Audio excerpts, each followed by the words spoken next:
So magandang araw po mga ka-excellence and kasalto. No? Andito po kami ngayon sa incubator room ng aming farm kung saan nakalagay ang aming mga incubators and chillers.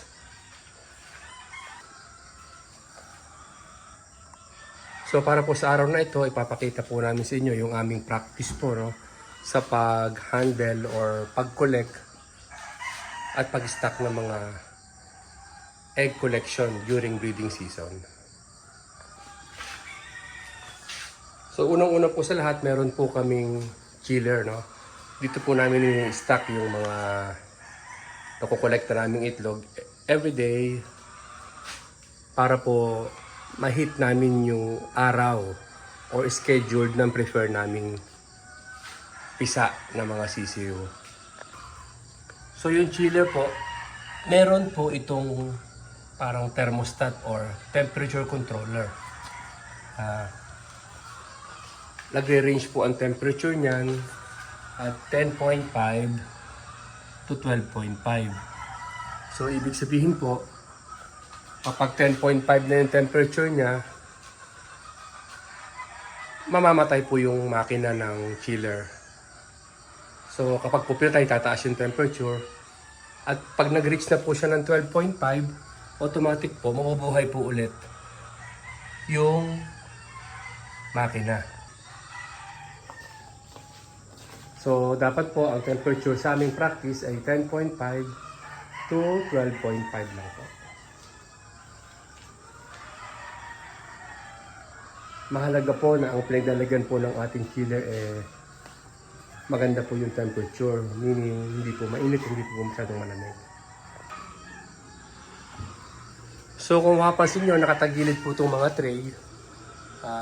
Ang dahilan po nito is everyday itinitilt po namin yung mga itlog, no, sa isang side, and then the next day mag-load kami, tilt po namin ulit sa kabilang side. Ang purpose po niyan is para hindi po ma-stack up yung mga similya sa loob, no, kasi pag po hindi nagagalaw, may tendency po kakapit po dyan yung mga similya sa loob, no? Pag i-stack up po at may hirapan po silang mapisa.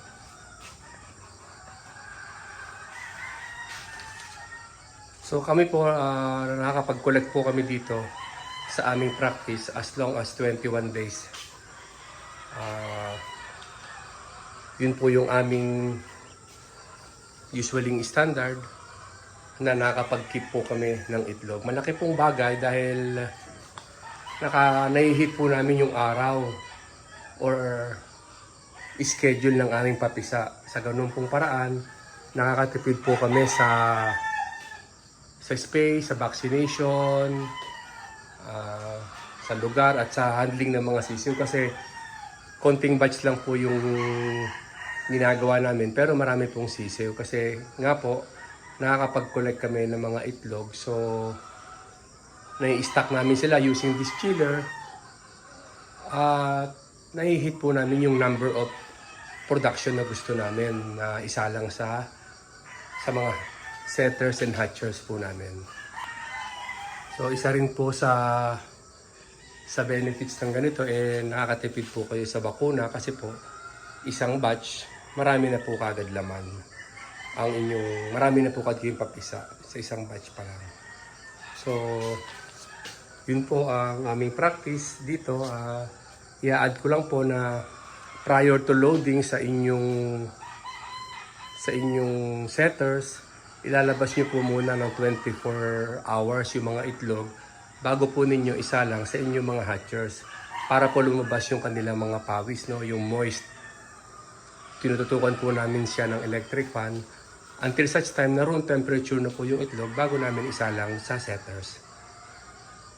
So muli po, ang temperature po is 10.5 to 12.5 and bago po isa lang sa setters is 24 hours pong nakalabas para po room temperature na sila bago isa lang. So muli po, maraming pong salamat at see you on our next video update.